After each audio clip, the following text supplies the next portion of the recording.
Welcome to the Breeder's Brew, the dog breeding podcast hosted by myself, Sara, the canine family planner, and me, Isobel, the canine nutrition coach. We're promoting responsible breeding by unpicking the minefield of breeding myths and methods for owners wishing to expand their whelping wisdom. What's the day, Isobel? It's day 12 of Christmas, the 12th, Yay! the 12th night of Christmas. We've made it. That's it. That's the end of the festivities. And here we are arriving with ours, eh? Aren't we? Even though there's only two of us. We need three queens, Two don't queens, we? Two queens. We're mixing things up, okay, guys? It's the revised. Yeah. Revised story. Revised, non-religious tied story to the festivities of Christmas. Here we are.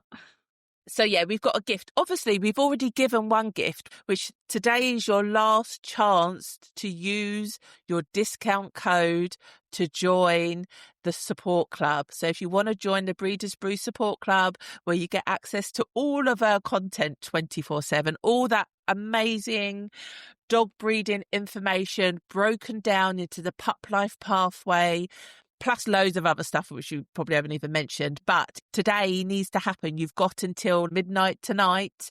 So don't forget, you've got your discount code, BIRDS246. It's up and working. That's BIRDS 246. And if you don't know why that's a discount code, you best go back to the beginning of this mini-series because you have missed out. We are waiting for you. We've got exciting stuff planned for January. We'd like you to be on the ride with us. If you've got a litter, you're planning to breed your girl during 26, you need to get signed up. 50% off. I think a lot of people imagine that the breeding process is a lot quicker than it is. It's a little distant thought in the horizon that they might have a litter. It's not till their girl comes into season, they go, right, okay, she's in season, let's find a stud, let's do the things, have the mating. And it's not until they creep sort of week 4, maybe week 5, and they go, oh, I need an ultrasound scan. They get the good news and think, crikey, I'm not actually sure what I'm doing. I need some help. And that's when a lot of people find us. But actually, if you come along a little bit sooner, you will find that your journey is even smoother, because the better you prepare, the more enjoyable journey you will have, because you will be able to avoid the most common pitfalls and mishaps just by being in our world and having us guide you in and around these little things. The ABA series, Annual Breeder Awards podcast series, the majority of the people on that podcast were like, I never really planned to breed. I just sort of did the health testing and it just kind of happened. It just green lighted it from that point onwards. And obviously there we are, however many years later, doing podcasts with them because they now breed routinely. So we totally get it. Most people, it's not a proactive plan, but you're listening to this podcast, so you're already past the stage of what many people are. So you just need to step over the line, come join us. And it's one of those, how can you miss something that you've never had? Yeah. So that's quite a hard one as well, that if you've never had that kind of support, guidance, mentorship, then you're not necessarily going to miss it. But we promise you that by joining us and being proactive, following the pup life pathway, that you will have a much more enjoyable dog breeding experience, because it may look like all rainbows and unicorns, and you'll see online people posting these beautiful plump puppies, but I've even had it myself where someone's posted up their lovely litter and then within half an hour they're on the phone to me going, I think they're all dying, they're all fading, this is going wrong, that's going wrong, literally crying down the phone. And it wasn't even that, she was basically just overfeeding these puppies and they were in full-on milk comas, regurgitating milk because they'd eaten too much, being all sluggish because they were over full. And so the perception online was one thing, but the reality was the other. And thankfully they were healthy pups. It was just some of her breeding practices, she wasn't necessarily doing the right thing for their stage of development. So don't be fooled by the cuteness online. It's so, and we've all been there, and everyone wants to share this beautiful, shiny reality of life. No one wants to talk about the stuff that isn't going so well, because life's hard enough anyway. So I think that's why everyone wants to spread joy, spread exciting news. People don't really want to dwell on maybe what's bringing them down, and don't want to dwell on that any more than what's it's kind of already impacting them. So I think it's really easy to then assume that everyone's having an easy time of things. And let me just say, having a litter should be easy and it should be a beautiful experience. But at the end of the day, we are working with biology, we're working with fertility. For those of you that are mums, you've been through it yourself. Every single labour is different. Every breastfeeding experience is different, whether you choose to, whether you don't choose to, what your weaning journey's experience to what your friends were. And it's no different with the dogs, that no two dogs are going to be the same mums. No two whelps are going to be the same. No two pregnancies are going to be the same. No two ultrasound scans are going to be the same. I know we've spoken about that. For those of you that caught the earlier episode and we shared a very sneaky chunk of our ultrasound breeder brief file, you'll have learned an awful lot in that about ultrasounds and how important it is to have a quality ultrasound. It's all these little nuances that if you get them right and you've got this shining light of a mentor to answer your questions and steer you in the right direction, you end up feeling so much more prepared because you know what's coming. Like, you know what the next step is, so you're not taking this constant step off the cliff or into the fog. Like, you've got that shining light in front of you, and I just think it's a really lovely thing that we're able to offer. And I know even now, and there'll be situations we say every day is a school day, and we love coming to the support club if we've heard of another breeder with a different experience or something's cropped up for either of us. We love being able to share that with you guys so that we can say, actually, do you know what's happened to us? This new experience. So because of that, you need to do this, this and this to avoid it. Yeah. And as we said, puppies are hard work, isn't it? You probably, well, I don't know. Basically, with human birth, mum receives a load of chemicals. Is it just oxytocin that helps her bond with the baby and help her forget how traumatic everything previous to that baby arriving has been? Like, the body does that. It tricks us, doesn't it, to go, oh, that was a nightmare, but don't worry about it because now it's amazing. And I think people believe that dog breeding will be the same. Even if you breed regularly, sometimes you forget how hard it is. And then you're back in the thick of it again going, why did I choose to do this? Why am I doing this? And then obviously, so when you talk to people, you generally talk about all the positives because it's new life. You've created it, obviously with the help of mum. You've reared it, you've nourished them. You get to bring the experience it brings to you and the happiness, but then also to the new homes that they go to. So there's so much positive to it all, but you cannot underestimate how tiring it is. And we actually put something together, didn't we, for people to possibly cope with some of the more stressful and negative sides of dog breeding. Well, yeah, like we've put something really special together to help you enjoy life better, because juggling dogs alongside family can be hard enough at times. But then when you add puppies and breeding into the mix, it just spreads your time, maybe your energy, maybe your capacity a little bit thin. And it can be really challenging to make sure that everyone has the right amount of your attention.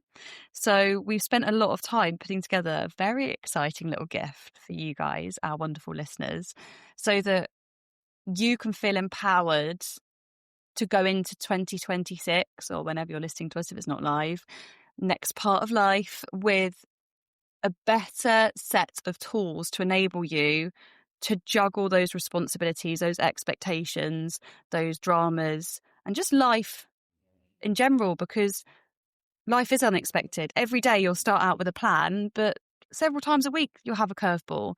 And it's how you roll with those punches, which is so important to make sure that your day, your week, your month doesn't fall off the tracks and you end up in the depths of despair.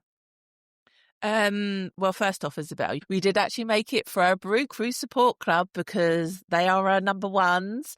But we know it's so good that we wanted to share with our listeners because it's too good to be kept behind closed doors, because it's too beneficial. Yeah, it's too useful for it not to be out there. So we're going to share it with our wider community. Absolutely. So everyone gets a little taster of, if we haven't convinced you to use your bird code and join, that we're going to give you a little taster of it. And so before we do that, I want to read out a testimonial, because this is one of our Brew Crew members. We didn't even force her to write this. This was an unexpected A testimonial little that Christmas I gift think for us, actually, Sarah. it I have to was. say, when we got the notification, we said to each other like, "Oh, how lovely is this?" It just brings so Yeah. much joy when people outwardly show appreciation for the hard work that we're doing.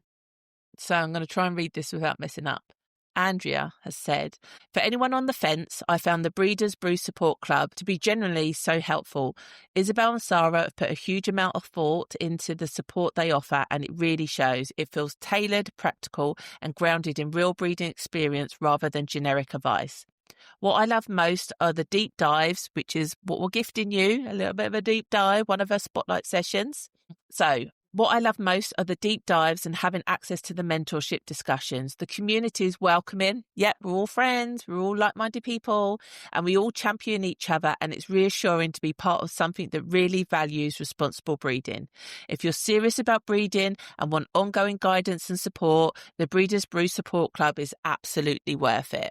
Oh my God, we love so Andrea. Yay. So, as we said, that was unsolicited feedback, a little gift that she gave us that we wanted to share with you because it's everything that we hoped our members would feel, isn't it, basically? Yeah, exactly. Everything that we had hoped. So we have a gift. So the gifts just keep flowing because obviously the Kings turned up with all their gifts and were gifting left, right and centre being the season. And this very special gift that we are ending our 12 days of Christmas on is actually one of our Spotlight Session deep dive masterclasses. Yeah. So we are gifting and keep on gifting. We're going to play for you the Spotlight Session. Yeah, let's share. We haven't told them what it's about. Oh, that's true. To give them a little teaser of why we think it's so important. I was going to say step into Christmas, as in Gavin and Stacey. Christmas, step out of Christmas. Into the new year, 2026. No, let's not sing anymore. But basically, this was a conversation that we had inside the Brew Crew Support Club.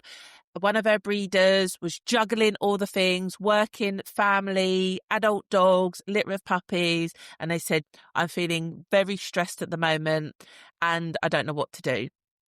And so we thought, do you know what? Let's put together a spotlight session with some tools and techniques of how you can breed without burnout. Yes. So we're not going to talk anymore. We're going to hit play.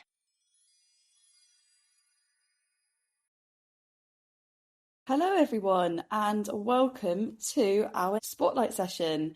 It's fantastic to have you here and hopefully you will all find this an incredibly valuable lesson that we've spent a lot of time putting this together, and the techniques and tools are real trade secrets and something that both myself and Sara very much rely on. So let's get started. So, right. Why are we here? We are here to talk about how to breed without burning out. This is something that never really gets talked about. Is one of those adulting kind of situations that you find out about when you're in the thick of it, rather than being told about it and how you might prepare yourself for it before it actually happens. So I've had a fun time at the moment and definitely not without challenges. And anybody that breeds, whether it be your first litter, your 10th litter, whether it be a litter of 1, a litter of 15, it can happen at any time because it's just the sense of overwhelm and the period of time that goes on for that you start feeling burnt out. And ultimately, we don't want the breeding experience to be negative, that it puts you off doing it again in the future. Because if you are a responsible, ethical breeder, then you are the type of people that we want to be breeding. So this spotlight session is really to give you some tools to have those in your kit. You might not use them all the time, but you have awareness of them and that you can come back and watch this spotlight session all over again and think, yeah, right, these are the things that I can do for me now and I'm going to give it a go. But likewise, if you have any tools of your own, then at the end, please share them with us, because going forward, we always want to learn from each other. So I hold you up no more. I'm going to pass on to Isobel, and we hope you enjoy the spotlight session, which I think actually is not being talked about enough, and it is slightly alternative. Absolutely. I think you hit the nail on the head. I don't think this is something that people talk about enough. I don't know if it's because the glossy, glamorous Instagram lifestyle and that way of communicating is being peddled now harder than ever, that people forget that actually life is difficult. And unless we talk about it and share our experiences, it's really hard to make progress. The chances of you guys having friends, family, acquaintances that are living in the same speed rat race and lifestyle as yourself is very slim. So when you've got a litter and your other girl comes into season and your little one's poorly and your other half's working late, like how do you make it all work? Because the chances of you having somebody in your circle that feels your pain is quite slim. So we've put this talk together today to try and offer you some practical systems, methods, rhythms, protocols, call them whatever you want to make them stick, that you can hopefully implement and start leaning on. Because if you have some flexible rhythm or flexible structure that you can apply to your day, it can really help you overcome when a curveball hits. So life is unpredictable. Every day is unpredictable. As much as we plan our to-do lists, and me and Sarah love to talk about our never-ending to-do lists, they can only get done when your day goes to plan. And the chances of that happening every day are slim. So it's really important that you've got protocols in place that allow you to roll with the punches and do so in a way that actually you still remain productive. And the most important things about your day and your top priorities still see portions of your time and effort. So me and Sarah have spent years walking in your footsteps. We've been there, we've done it. We juggle businesses, we're self-employed, families, dogs, everything. So we know only too well what it is like to feel overwhelmed. And we've also seen the negatives of burnout. And for those of you that are obviously in our world, you'll know that I suffered really severe burnout with my ME CFS. And it can be completely life ruining and life debilitating. And I am a huge advocate for people protecting their peace, is what I always call it. Is you have to protect your peace because nobody else can. I don't mean that in a spiritual sense. You are the only one in control of the calm that you can feel. And your inner calmness is vital for being able to get up the next day, crack on and go again. Because if you're in a state of chaos, everything else gets so much harder. So we really want to share some of the tools and methods that we've learned along the way that help us avoid complete burnout. Yes, we get overwhelmed at times, but we've now got these systems in place that allow us to claw back our life, our day, our routine, and make a really productive go of what's left to come. So I appreciate that was a little bit of waffle there. So we'll move on swiftly. Obviously, I mentioned there's going to be loads of reasons why your day becomes so unpredictable. Whether that is just purely from breeding perspective, you've got a girl come into season earlier than what you planned, or we're running into Christmas now and the number of people that are contacting us going, my girl's coming to season, it's going to clash with Christmas, what does this mean, how am I going to juggle it? It happens all the time. And I always laugh and say, if it's a breeding season, you can bet that she's going to come into season at a time that's going to be really inconvenient for you. That causes overwhelm very often. The other thing you've got to remember is most of us dog lovers, we're also very loving and empathetic people and have a lovely network around us of friends and family, and they need our time, and that can be really hard to juggle.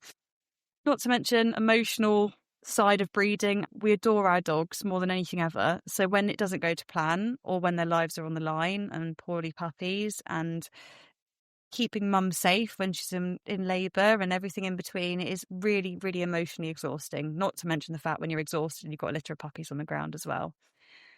And when you culminate all of that together and squish it into one big bottle that is life, you're also going to be exhausted and you've got so many decisions to make, and we've got more choice than we ever have done, whether that's on Amazon or going to the shops or making a decision on what vet care your dog gets. There are so many choices now that fatigue is all around us. Not to mention the fact that the busier we get, the faster life goes. And that makes it even more tricky to then manage the decisions and make the correct decision for the situation you're in. So we really do get it, that overwhelm is a thing. And we're not necessarily saying you're going to avoid overwhelm, but we're going to help you manage overwhelm to avoid burnout. So with all of these methods that we share with you, you need to remember that these aren't rigid set structures. They're not a prescribed route that you have to follow it by the book. Everything we teach you is something that we've learned along the way, that we've benefited from. And actually, everyone's lives are a little bit different. So if we're talking about a method and you think, oh, that really resonates with me, but actually it won't work because of my lifestyle, because of X, Y, and Z, or I've got additional priorities I need to factor in, then look at what we're teaching you and apply it in a really flexible way. It's really important that when you do make changes, they're not massive and really frictious changes, because that's going to cause you more overwhelm. It's really important to remember that every change you do make, you need to do so because it's going to make your life easier and fit in with your structure and your current energy levels and your current capacity. And as I mentioned earlier, I have chronic illness and have been very poorly in the past. Or you might know somebody else that has faced the same challenges. There's a really popular method called the spoon method. And I really like teaching it to anyone in the sense of learning your capacity with life, because it's a really descriptive way to get an idea of the actual concept. So the spoons method is, imagine I have got a mug like this with a handful of spoons in. Everyone starts the day with a different number of spoons. So if I'm exhausted because of my ME and things, actually I might only get 5 spoons today, whereas Sara might start the day with 10 spoons because she's slept really well and she's raring to go.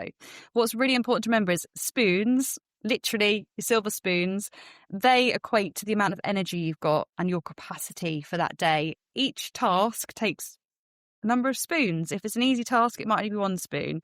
If actually it's me needing to go and walk my dogs, that might take up 3 of my spoons. Well, I only have a finite number of spoons in a day.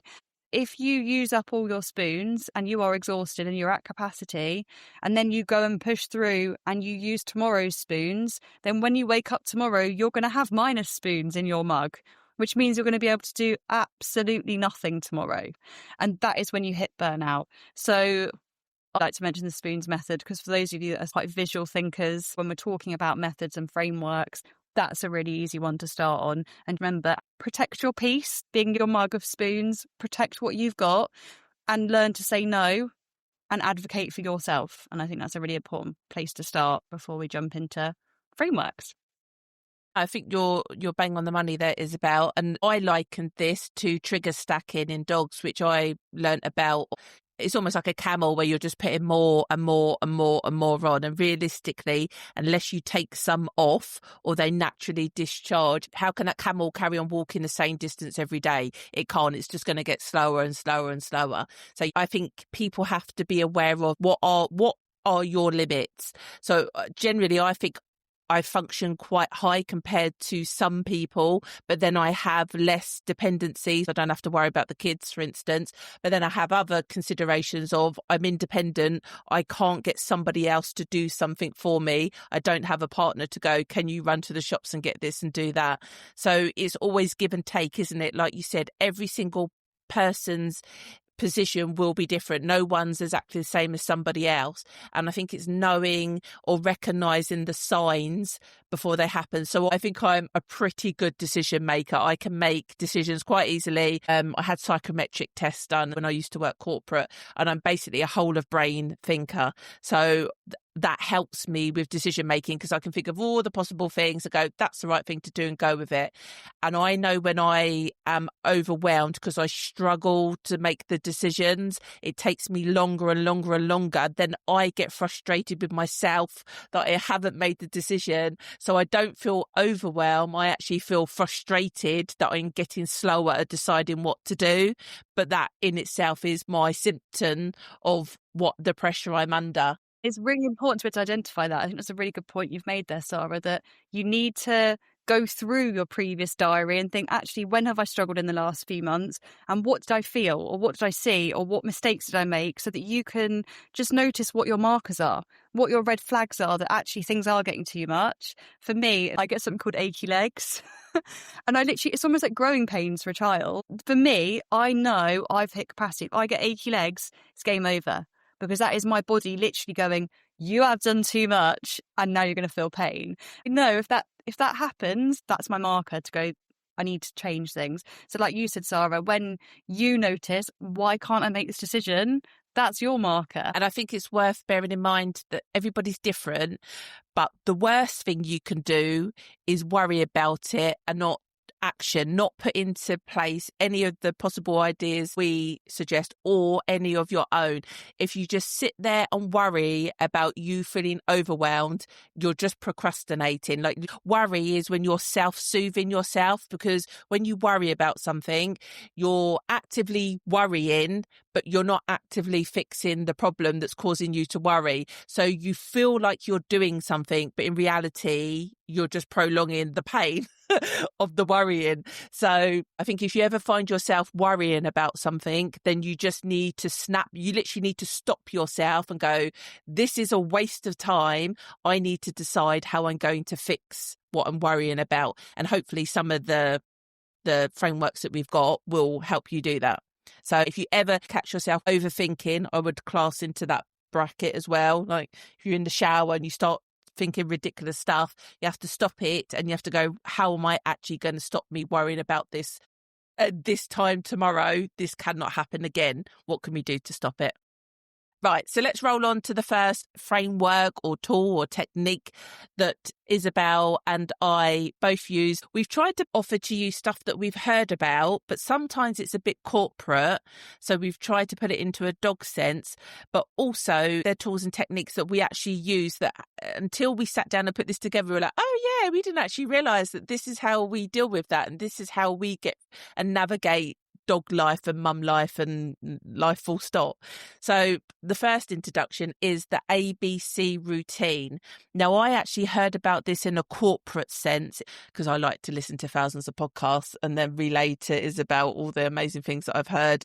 But this one, I went, Isobel, I just realised I do this and I hadn't realised I was doing it. So the ABC is that if possible, it gives you flexibility how to do whatever you need to get done. What this framework is saying is that if you have something you need to get done, such as the dogs need a walk, you're going to have an A, B and a C option. And now the whole point is that A becomes the gold star. If I can do this all the time and this is top tier, this is me being an amazing dog mum, smashing it out the park, and this is how I'm going to exercise my dogs every single day possible. Whether I was a multi-millionaire or not, this is the top tier of what I would do, that I think I'm being responsible, ethical, future-proofing how my dogs live and experience life. So that's your top tier, is your A. Your B is your alternative. So it's the next level down of, okay, it's not great, it's good, and it will get the job done. The dogs will still be happy. I still tick the box, all systems go. And then your C is the bare minimum. So it's good enough. It's not great. It's not particularly good, but it's good enough. What we don't want you to do is spend time thinking about, in every single scenario, what's my ABC? But even if you had your hard hitters, your pain points that make you feel most overwhelmed, you could have an ABC for those, then I would. So I'm going to come on to an example of dog walks. So my A is that I hire a dog walking field. All the dogs absolutely love the dog walking field. They get to go crazy for 60 minutes. It's quite nice for me because I don't have to move too much. They do all the moving. So that is sort of a routine for them and me. But I know it's a full-on experience. They can interact with all the agility equipment. It's a nice experience for everybody.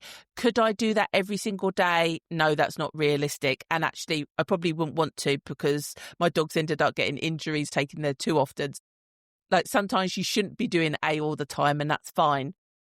What's my B? So it's good, would be my take them for a road walk. So it's a little bit more effort for me, whatever the weather.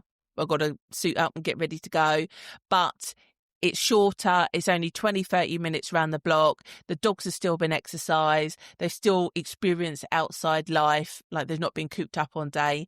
And then what's my good enough? Well, guess what? They might not leave the house, but we can do some enrichment exercises with them, a snuffle mat. They can play with their new toys, whatever it might be. So that's just an example of A, B and C. So hopefully you can see the differences, and obviously the time that it impacts on me is different. 60 minutes, and it's not 60 minutes because by the time I've sorted out all the craziness, because as soon as they work out they're going for a hired field, they're all going to go crazy. You have to load them all in. equally when I get back and I have to calm them all down, and I have to wipe them all down. So it's never that straightforward. It's not 60 minutes. Really, it's an hour and a half. My B routine is 20, 30 minutes. We can get job done. And actually, sometimes with my B routine, I can go to the post office or I can do other things, pick up a parcel, whatever it might be. So actually, that's more than just an average walk. I've ticked off other things on my list. And then a C is I'm not leaving the house today because I'm too busy. Obviously, for you, it could be your B routine is you get the dog walker in. Your B routine is that the kids take them out for a short walk rather than you taking them out for your usual long walk. So your A, B's and C's will be different to what mine are, but having an idea of what they are means it's your fallback as to how is this going to pan out for today. And likewise, I didn't even realise I do this with dog bowls as well. So my A routine is that they go in the dishwasher, and I've realised at the moment I actually make 39 meals a day for the dogs because I've got puppies. 39 bowls in a day to wash up is crazy. And then on top of that, I realised I have 7 combinations of foods because not everyone's on the same food, not everyone gets the same amount, all that kind of stuff. That mental load is crazy. So at the moment, I literally chuck everything in the dishwasher, and I don't care whether it was on 4 times a day. I don't have time to be washing up all those dog bowls. So I am actually functioning A because it's actually practical and quicker for me to do.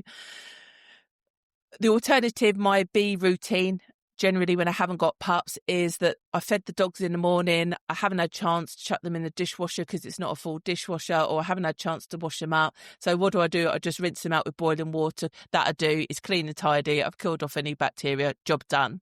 And then what's my C routine? I don't even boil the kettle. It just gets rinsed under the tap. It gets chucked down, more food in it. So I hadn't realised that, my routines depend on how busy I am to how clean their bowls are or not. And that's fine, because the whole point of this is that you don't constantly have to function at A. Ideally, reality, you're sitting at a B, and if you do C's, that's fine, because you're still meeting all the commitments that you have made. And your extra days where you have the day off work, or, your calendar suddenly becomes clear, then you go, no, actually, let's make this an A day and we can do an A routine for this. So the whole point of this A, B and C isn't to be constantly sitting at A. And likewise, it's better to be B's and C's than it is to be A's and C's, because if you're actually being consistent with the care that you're providing or whatever action you're taking, you're actually being more consistent with sitting with the B's and C's than you are fluctuating from A's to C's. Yeah, I totally agree with that. And it is literally like, for anyone that's into maths, if you actually were to sit down and work out, you do A, but then actually, because you've spent so much time, energy, effort, money on hitting those A's, you're naturally going to burn out. So you're going to hit overwhelm. You're going to have no choice but to go to a C. And then it's going to take you longer to get out of that C and build back up. And then if you worked out the average of that over time, your average is actually likely to be lower than a B.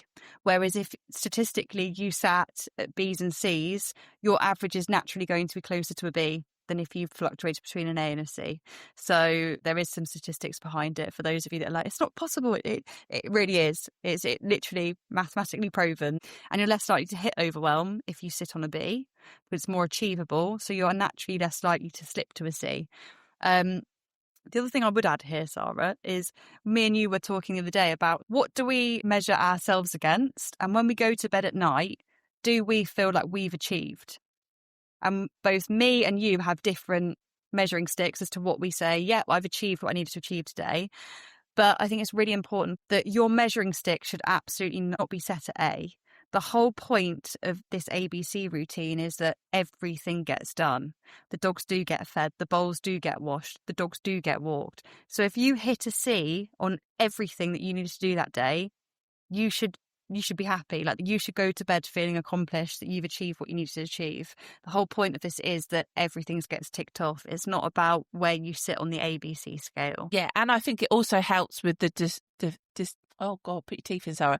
I think it also helps with the decision fatigue as well, because you don't have to think. You just You just go, I'm either doing an A, B or C. You don't have to think, what does A entail? What does B? Am I meant to do a mashup of B and C today? You just think, nope, today's going to be this routine, because I know I've got a meeting smack bang in the middle of the day. So that means realistically, I can't do my A routine. So I know for these two, I can do C's, and for that one, I'm going to do a B. I even have this in my morning routine. For me, my C routine is no makeup, brush my teeth, that's it. On an A routine, I wake up, I have a shower, I do my hair, I put my makeup on, I have a healthy breakfast, have a cup of coffee, I sit, I gather myself. Realistically, I'm not hitting A routine most days. So do you know what? My B routine might be I either put on makeup or I do my hair. And it's just hitting one of those things is better than a C routine. But if I was to try and hit A every day, well, I wouldn't get everything done I needed to do in the day. I'd look great for the first time ever. But actually, in the reality, that's not what's important to me. And I'd rather make sure that everyone else gets my attention. But, yeah, it's not just in a dog capacity. It's really helpful in all areas of your life, as to actually, it enables you to make sure that you're still a priority, your kids are still a priority, your partner's still a priority, and you get everyone sorted. Next framework we've got to share with you is called the 3 days in one method. Again, it's another one that myself and Sara found that we were adopting in our personal routines. So it's a bit different, and everyone's got different ways our brains work, and more importantly, different lifestyles. So despite the fact that me and Sara obviously have an incredibly similar lifestyles, living arrangements, dogs, etc., actually I couldn't always use the ABC method. So having ABC routines wouldn't always work for me. And I tend to find myself using the 3 days in one method more so. So the whole point of this is we split our day, depending on your lifestyle. It might be in 2, it might be in 3, it might be in 4. Personally, I split my days into 3. So I have my morning window, my afternoon window, and my evening window. That allows me to pick one non-negotiable focus or task, and I slot that into each mini day. So for example, my dogs did get a C routine yesterday. So for today, my non-negotiable somewhere in my 3 mini days is going to be that my dogs get a walk.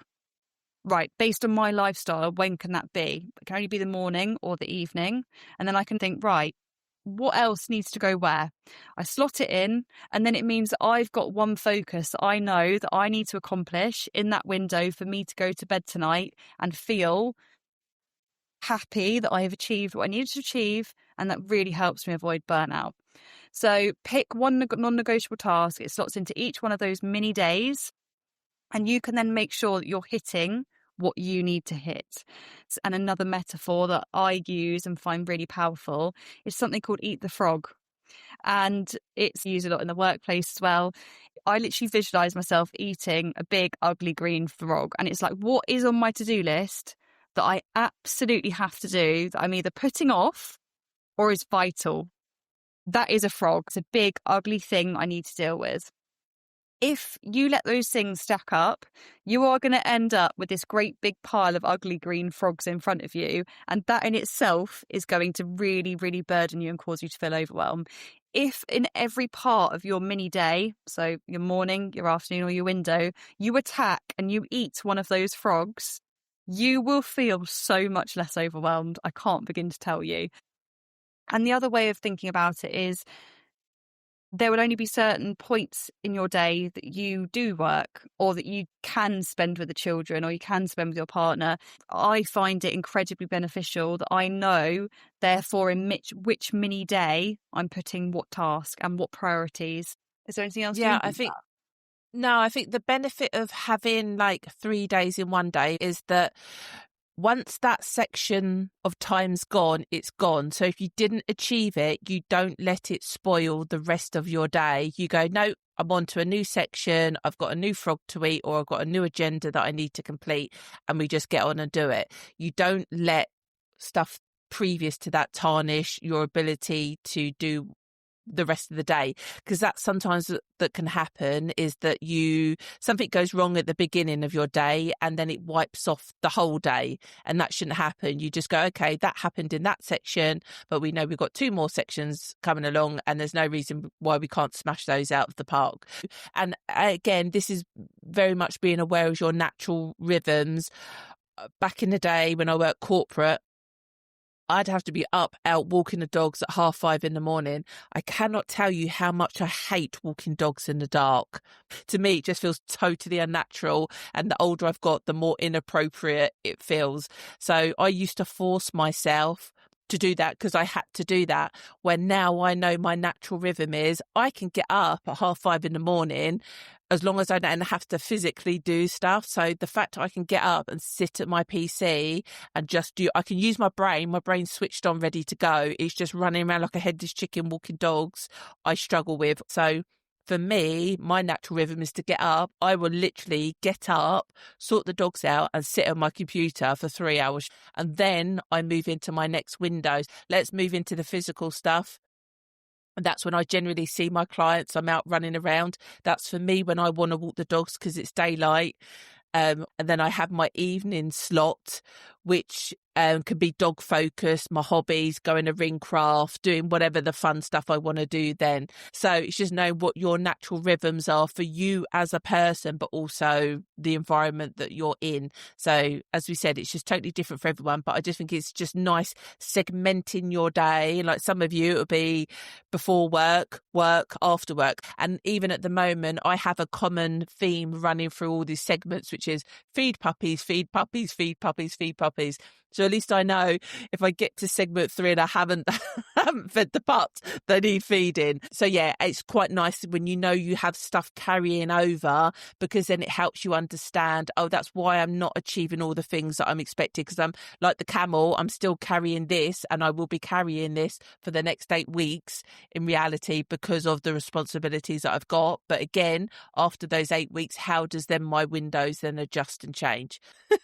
I was just thinking, like, realistically, me at the moment doing 39 meals a day, I was worrying that, oh my God, I've got to feed all these puppies and work. And what I've come to realise is the dogs get basically walked every other day because I can't feed that number of dogs and take all the dogs for all the exercise that they need and have any spare time to do anything else. So like subconsciously I've gone, they go every other day until I get back on track, or there's less feeds. As soon as I don't have to do 5 feeds a day with the pups, then that gives me more time back, as you say, to place elsewhere.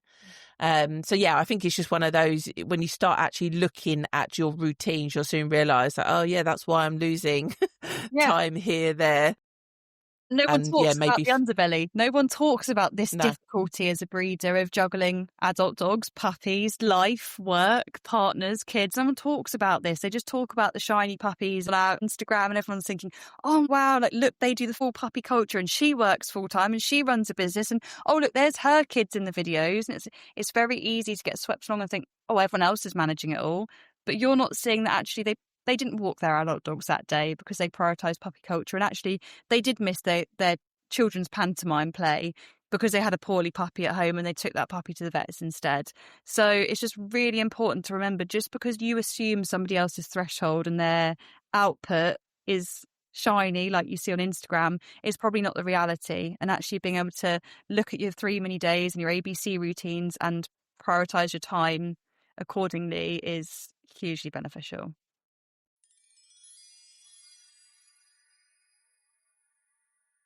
We're back. I hope you've enjoyed that little excerpt from our spotlight session. We'd love to shed more, but it was actually a very lengthy deep dive session that we gave to our support club. So without further ado, can we extend this gift, Sarah? So we want you to see it. Let's. So as the festive time is a season for giving and being generous, we absolutely want to gift you the whole spotlight session on breeding without burnout. So if you want to go and enjoy the whole video, including our visuals, us, everything in between, for free, of course, it's absolutely a completely complimentary gift. So please don't worry about pricing or anything like that. It's genuinely a gift from us to you.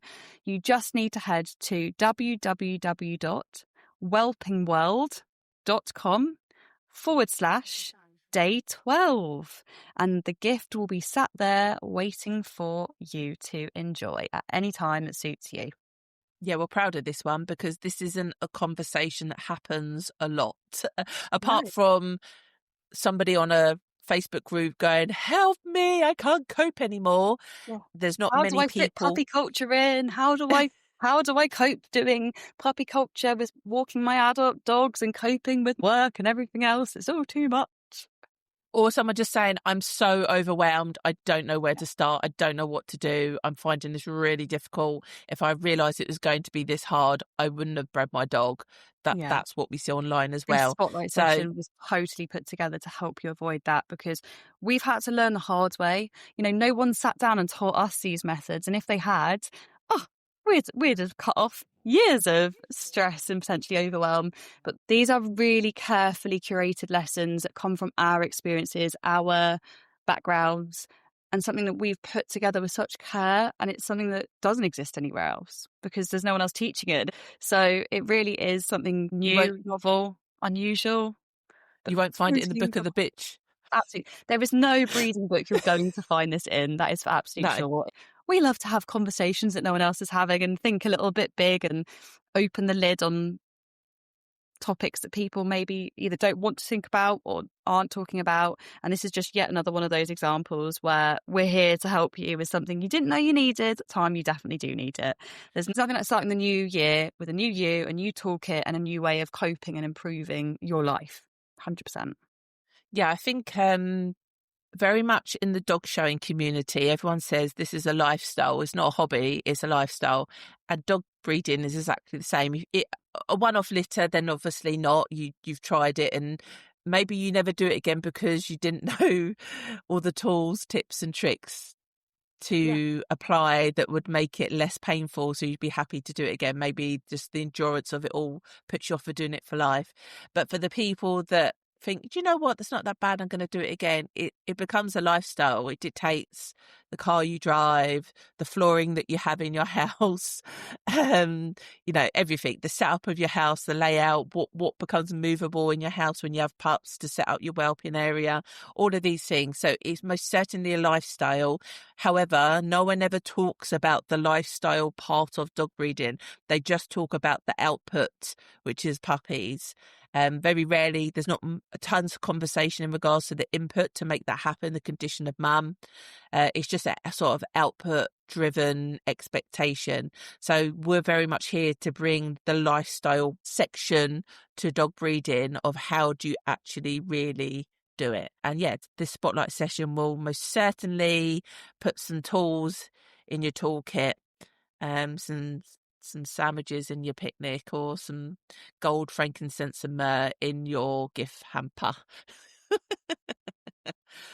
Absolutely. So without further ado, we should let you go because you'll be raring to go and listen to this secret spotlight session. We've done the 12 it's flown days. by. As everyone always says, I feel like the Christmas festive New Year period always does disappear, but it's gone even quicker this time. Yeah, it certainly has. Well, it definitely has, because normally we only drop 8 episodes per series, and this one you got 12 out of us. Yay! Plus all the free gifts. We will be back. We've got lots and lots happening in 26. It's an exciting time for us, so we hope that you come with us on the journey. We want you to be part of it. We want you to feel the excitement and the energy behind it all, and we hope that that gives you focus and support to do whatever your dog breeding plans are as well. So as I said, I'm not going to bang on about it. You've got your discount code BIRDS246, expires tonight. You've got your spotlight session, whelpingworld.com/day 12, day 1, 2. I mean, I don't know what more you want from us. We don't know when we're going to be back. We'll be honest. We've got some very, very exciting series coming for you in 2026. We've already discussed. I think we need to go back to some basics, some nitty gritty breeding basics, which we all know everyone can do with a refresher with. Every day is a school day. You teach an old dog new tricks and all that. I think Sara and I are living proof of that one. So yeah, we're here to share our tricks with you. Yeah, so we know what we're covering. We just don't know when it's going to happen. So if you're going to miss us, you need to be in the support club. If you want more of us, we'll be there waiting for you with open arms. So that's it. We're signing off, and we're gonna catch up with you later on in 2026. How exciting! Bye.